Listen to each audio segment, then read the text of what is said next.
আল্লাহ রসুল বলছে নাফরমানের কবর রাইখা যখন ফেরেশতা চলে যাবে, কবর ডান পাশের মাটি তারে একটা চাপ দিবে বাম দিকে, বাম দিকের মাটি এক ডান দিকে, আল্লাহর কসম ডান পাশের হাড্ডি পাঁজর ভাঙ্গা ডান দিকে বাম দিকে চলে যাবে, বাম দিকের হাড্ডি পাঁজর ভাঙ্গা।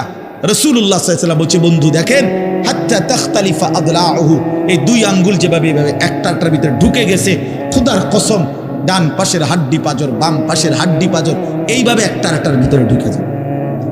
এটার অর্থ এটা। হ্যাঁ, রাসূলুল্লাহ সাল্লাল্লাহু আলাইহি ওয়াসাল্লাম একদিন হযরত বারা ইবনে আযিব রাদিয়াল্লাহু তাআলা আনহু থেকে বর্ণিত, নবীজি একদিন এক সাহাবীর জানাজা পড়তে গেছেন। জানাজা পড়তে গিয়ে খালি কবরের সামনে কিছুক্ষণ দাঁড়াইছেন, তখনও ওনারে কবরে রাখে নাই, জানাজাও পড়ায় নাই। নবীজি আগে গিয়া কবরটার সামনে দাঁড়াইছে। হযরত বারা ইবনে আযিব বলেন, আমরা নবীজির সাথে ছিলাম। আল্লাহর নবী সাল্লাল্লাহু আলাইহি সাল্লাম কবরের খালি এই কবরে দেখা অঝরে কাঁদতে শুরু করছে। আমরা সবাই সাহাবীরা নবীজির সাথে কাঁদতে শুরু করলাম। অনেকক্ষণ কাইদা নবীজি চোখের পানি মুইছা আজীব কথা বলছে নবী। রাসূলুল্লাহ সাল্লাল্লাহু আলাইহি সাল্লাম সাহাবীদেরকে লক্ষ্য করে বলছে, ইয়া ইখওয়ানি লিমিসলি হাদা ফাআইদ্দু, আমার বন্ধুরা আমার সাথীরা এই কবরে যাওয়ার জন্য তোমরাও রেডি হও। ফাআইদ্দু, তোমরাও প্রস্তুতি নাও, অচিরেই তুমি আমি সবাই এই কবরেই পৌঁছে যাইতে হবে। রাসূলুল্লাহ সাল্লাল্লাহু আলাইহি সাল্লাম বলছে, প্রিয় বন্ধু আমার, জওয়ান সাথী আমার, সামান্য এই কয়দিনের জওয়ানি নষ্ট না করা, নষ্ট না করা, কোনোভাবেই নষ্ট না করা। তো এই জন্য বললাম এই সূরা মুলক এটা আল্লাহ তাআলা অত্যন্ত ফজিলতপূর্ণ একটি সূরা। রাসূলুল্লাহ সাল্লাল্লাহু আলাইহি সাল্লাম বলছেন এটা কবরের আযাব থেকে রক্ষা করবে। এই সূরা নিয়মিত তাফসীরের মধ্যে আমি নিজে পড়ছি, তাফসীরে কুরতুবীতে আছে। আল্লাহর নবী সাল্লাল্লাহু আলাইহি সাল্লাম বলেন, লাওয়াদিতু, নবীজি বলেন আমার দিলের আশা, আমার দিলের তামান্না, আমার উম্মতের প্রতিটা মুমিন তার কলিজার ভিতরে তার জবানে এই সূরা মুলক থাকুক, সূরা মুলক থাকুক। অর্থাৎ রাসূলুল্লাহ সাল্লাল্লাহু আলাইহি সাল্লাম বলতেন আমার প্রতিটা মুমিন বান্দা উম্মত যেন এই সূরা মুলক তেলাওয়াত করে, যেন কবরের আযাব থেকে রক্ষা পায়। নবীজি 5 ওয়াক্ত নামাজের পরে, আল্লাহর কসম ভাই এখানে অনেক ওলামায়ে কেরাম আছে, আপনি জিজ্ঞাসা করুন, নবীজি 5 ওয়াক্ত নামাজের পরে, সরদারে দু আলম নবীর তো কোনো গুনাহ নাই, তিনি নিষ্পাপ, তিনি তো জান্নাত উদ্বোধন করবেন। আনা আউয়ালু মান ইয়াকরাউ বাবাল জান্নাহ, নবী বলছে আমি সেই মুহাম্মদ যে প্রথম জান্নাতের দরজা আমি নাড়বো, জান্নাতের কড়া নাড়বো আমি মুহাম্মদ। ভিতর থেকে ফেরেশতা বলবে আপনি কে? আমি বলবো মুহাম্মদ। ফেরেশতা বলবে আনতাজিরু লাক, আমি তো আপনার অপেক্ষাই করছিলাম, আপনি আসবেন বলেই তো অপেক্ষায় ছিলাম, আপনি উদ্বোধন করে দিলেই তো বাকিরা ঢুকবে। তো সেই নবী যিনি জান্নাত উদ্বোধন করবেন, তিনি 5 ওয়াক্ত নামাজের পরে ভাইয়া প্রতিদিন তিনি যেই কথাটা দোয়া করতেন, এর মধ্যে একটা দোয়া এটা, আল্লাহুম্মা ইন্নী আউযু বিকা মিন আযাবিল কবর ওয়া মিন ফিতনাতিল কবর ওয়া মিন ফিতনাতিল মাসীহিদ দাজ্জাল ওয়া মিন ফিতনাতিল মাহইয়া ওয়াল মামাত। আল্লাহ আমি কবরের আযাব থেকে পানাহ চাই। নবীজি নিজে বলতেন, নবীজি নিজে বলতেন। প্রিয় ভাই বাবা আমার, চলেন সবাই নিয়ত করি, নিজেকে গুনাহ থেকে বাঁচানো দরকার, নিজের আল্লাহর নাফরমানি থেকে বাঁচানো দরকার। আল্লাহ তাআলা বলেন, ইন্নাল্লাযীনা ইয়াখশাউনা রাব্বাহুম বিল গায়ব, আমি আল্লাহকে না দেখে, আমার কথাগুলো আখিরাত সম্পর্কিত, এগুলোকে না দেখে যারা আমি আল্লাহকে ভয় করে, আখিরাতকে ভয় করে, জাহান্নামকে ভয় করে, কবরকে ভয় করে, আল্লাহ বলেন তাফসীরের মধ্যে লিখছে ভয় করে মানে হলো গুনাহ বর্জন করে। কোন ব্যক্তি আল্লাহকে ভয় করে, খোদার কসম এই কথার অর্থ হলো গুনাহ ছেড়ে দেয়। যে গুনাহ ছেড়ে দেয় সে আল্লাহকে ভয় করে। যে আল্লাহকে ভয় করে সে গুনাহ ছেড়ে দেয়। কোনো নাফরমান আল্লাহকে ভয় করে না। আল্লাহকে ভয় করলে গুনাহ করতে পারে না। বুঝেন নাই বাংলা কথাটা? এটা কাগজের এই পিঠ ও পিঠ, কাগজের এই পিঠ ওই পিঠ। এই পিঠে যদি লেখা আছে আল্লাহর ভয়, তো ওই পিঠে লেখা থাকবে গুনাহ বর্জন। যে গুনাহ ছেড়ে দেয় সে অটোমেটিকলি আল্লাহকে ভয় করে। যে আল্লাহকে ভয় করে সে গুনাহ বর্জন করে। এজন্য তাকওয়ার অর্থ আল্লাহর ভয়। এটার প্রথম অর্থ হইল গুনাহ বর্জন। মান খাশিয়ার রহমান, আল্লাহকে ভয়, এটার প্রথম অর্থ গুনাহ বর্জন, গুনাহ বর্জন। আমার শায়েখ আল্লামা মুফতি মুশতাকুর নবী সাহেব সব সময় চিল্লায় মাহফিলে, অনেক সময় আহাজারি করে বলে যে বাপ, গুনাহ আগুন, গুনাহ আগুন, গুনাহ আগুন। প্রতিটা গুনার পিঠে, ওই পিঠে আগুন আছে।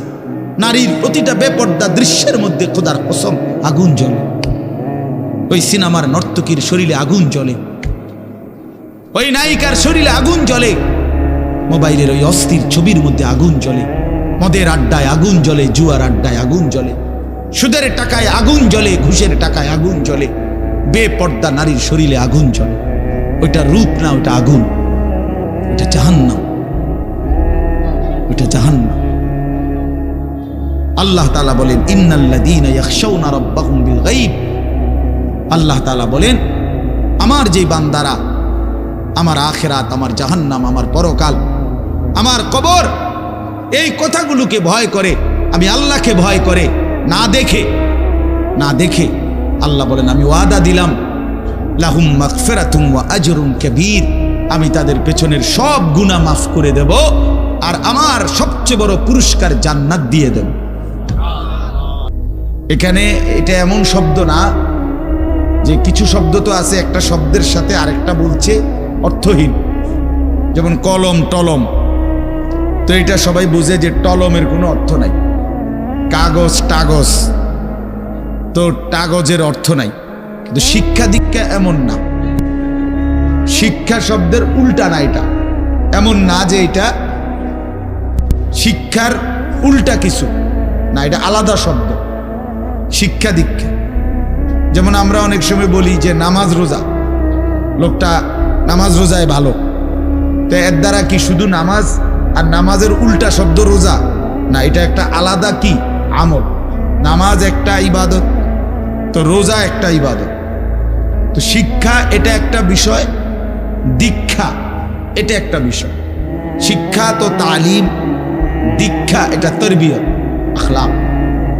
আখলাক অর্থাৎ শব্দ মুখস্থ করা এটা যেমন জরুরি, জিন্দেগি গঠন করা এটাও সমান জরুরি, বরং তার চাইতে বেশি জরুরি। এজন্য আমাদের ফেনীর একজন বড় বুজুর্গ আলেম আছেন, ফেনী জামিয়া রশিদিয়া মাদ্রাসার হজরত মাওলানা মুফতি শহীদুল্লাহ দামাত বারাকাতুহুমুল আলী, বাংলাদেশের অনেক বড় একজন বুজুর্গ আলেম। হজরতের মাদ্রাসা ফেনীতে, সেই মাদ্রাসা একটা মাদ্রাসায় কওমি মাদ্রাসা, সেখানে প্রায় 6 থেকে 7 হাজার ছাত্র পড়ালেখা করে, প্রায় 200-র উপরে উস্তাদ আছে, 200-250 হবে।